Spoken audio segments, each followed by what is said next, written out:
नमस्कार, मैं प्रताप सिंह आज़ाद। अभी हम बैठे हुए हैं प्रदेश मंत्री वीरेंद्र कुमार मित्तल जी के पास, जिनसे जानते हैं कि सावन के वहाँ का क्या उत्साह रहता है और लोग वाग जिस तरीके से परखम्मा लगाते हैं सोमवार के, वो जो 4 मेले हमारे यहाँ आते हैं उसके बारे में जानकारी। बहुत बहुत धन्यवाद प्रताप जी। सबसे प्रथम मैं आपको धन्यवाद दूंगा कि आप इस पावन माह में हमारे पास आए और मुझे इस काम के लिए चुना है। मैं बताना चाहूँगा कि जब समुद्र मंथन हुआ था तब पूरी दुनिया में हाहाकार मच गया था और समुद्र मंथन करते समय विष की उत्पत्ति हुई। अब उस विष को लेकर देवी देवताएं राक्षसों में ये बहस चल गई कि इस विष को किस प्रकार सुरक्षित किया जाए, किस प्रकार रखा जाए जिससे कि पूरी सृष्टि की रक्षा हो सके। उस समय हमारे परम प्रिय भोलेनाथ सबके सामने आए, बोले नहीं, इस विष की चिंता आप ना करें, इस विष को मैं रखूँगा और ऐसे स्थान पर रखूँगा इससे किसी को हानि नहीं होगी।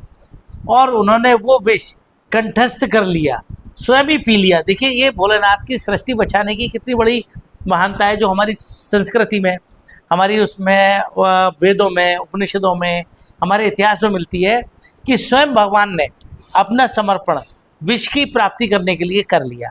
उन्होंने वो विष अपने अंदर पिया और उसको शरीर में ना जाते हुए अपने कंठ में स्थापित कर लिया। विष इतना अधिक जहरीला था कि जब वो कंठ में स्थित हुआ तो पूरा कंठ उनका विष के प्रभाव से नीला पड़ गया। विष के प्रभाव से जब उनका कंठ नीला पड़ गया तो वह नीलकंठ के नाम से मशहूर हुए और वह नीलकंठ कहलाए। देखिए हमारे शिव मतलब ना केवल सादगी से परिपूर्ण थे बल्कि एक त्यागी, एक महापुरुष, मतलब कहना चाहिए जो मतलब देवताओं का स्थान है उसमें भी सबसे उच्च स्थान भगवान शिव का है, क्योंकि उन्होंने स्वयं अपना जीवन दाव पर लगा दिया, नीलकंठ कहलाए और पूरे विष को अपने कंठ में स्थापित कर लिया। लेकिन उन्होंने सृष्टि की रक्षा की, उस विष से किसी को भी हलाल और नुकसान नहीं पहुंचाने दिया।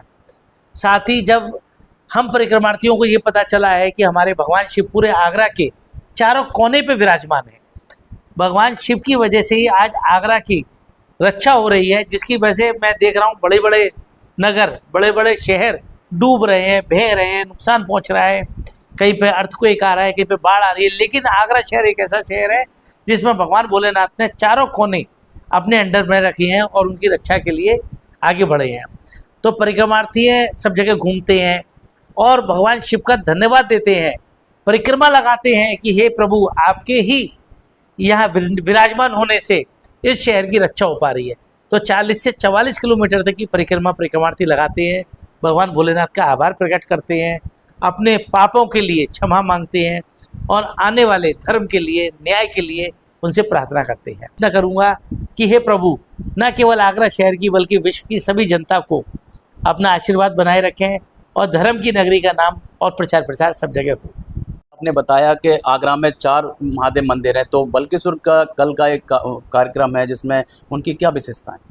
बल्केश्वर का मंदिर बहुत ही पावन भूमि पर बना हुआ है। इसका सही नाम बिल्वकेश्वर है। बिल्वकेश्वर का मतलब वहाँ आते हैं जब बेल और पत्र के वृक्ष होते हैं, उसके बीच में ये मंदिर की स्थापना हुई। ये मंदिर यमुना नदी के किनारे पे है। आप देखेंगे कि जो भगवान शिव है वो माँ यमुना के नज़दीक बहुत रहे हैं, तो कल कल बहती यमुना सामने है और बल्केश्वर का पवित्र मंदिर वहाँ स्थापित है और काफ़ी प्राचीन मंदिर है। कल जो सोमवार का परसों होने वाले मेला बल्केश्वर में स्थापित हो रहा है और सबसे ज़्यादा परिक्रमार्थी इसी मंदिर पर आएंगे।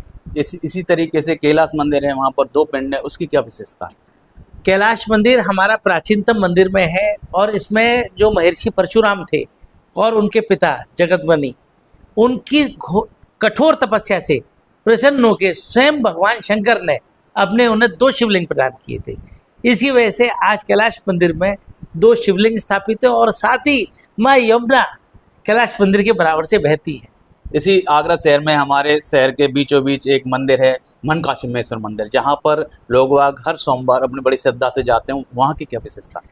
ये मंदिर स्वयं ही भूमि में से निकला हुआ मंदिर है और जैसा कि नाम से प्रचलित है मन का ईश्वर, यानी आपके मन की मनोकामना पूर्ण करने वाले ईश्वर हैं। वो आपके मन में यदि कोई भी भाव है, कोई भी आपके भावना है, आप उनके सामने बस जाके प्रस्तुत कर दीजिए, भगवान शंकर आपकी मनोकामना को तुरंत पूर्ण करेंगे। इसी तरीके से हमारा राजेश्वर मंदिर है और सभी मंदिरों पर जिस तरीके से एक जन सैलाब उमड़ता है इस महीने में, तो क्या इस मौके पर आप क्या संदेश देना चाहेंगे? हमारे राजेश्वर मंदिर और पृथ्वीनारायण मंदिर भी दोनों सीमाओं पर स्थित हैं और दोनों हमारे पूरे शहर की एंट्री करते समय ही रक्षा करने के लिए तत्पर हैं। भगवान शिव का आगरा शहर वासियों पे बहुत ही आशीर्वाद रहा है और उन्होंने हमेशा उनको आगे बढ़ने की प्रेरणा दी है, क्योंकि भगवान शिव खुद हमेशा सृष्टि के रचयिता के रूप में प्रस्तुत रहे हैं। हालांकि उनका जो रोल है विध्वंसक के रूप में है, लेकिन विध्वंसक उनका विशेषता नहीं है, गुण नहीं है, वो रचयिता का गुण है। जैसे आपने देखा सोने की लंका उन्होंने बनाई, रावण को दे दी। उन्होंने जो भी कार्य किए, भगवान इवन गणेश जी भगवान का शीश मनुष्य का हटवा के हाथी का लगा दिया। तो वो हमेशा सृष्टि में कोई ना कोई कार्य ऐसा करते आए हैं जिससे कि सृष्टि उनके आशीर्वाद के स्वरूप पनपती रही है। अभी देखा आपने जैसे वीरेंद्र कुमार मित्तल जी ने पूरे आगरा में जो हमारे महादेव जी के मंदिर है उसके बारे में सारी जानकारी दी, और इस तरीके से देखते हैं सावन महीने में सब हर हर महादेव में हो जाता है। मैं प्रताप सिंह आजाद, जनवाद टाइम्स। मैं नव्या भारद्वाज और आप देख रहे हैं जनवाद टाइम्स। और जनवाद टाइम्स की सभी खबरों को देखने के लिए चैनल को करें लाइक, सब्सक्राइब एंड शेयर।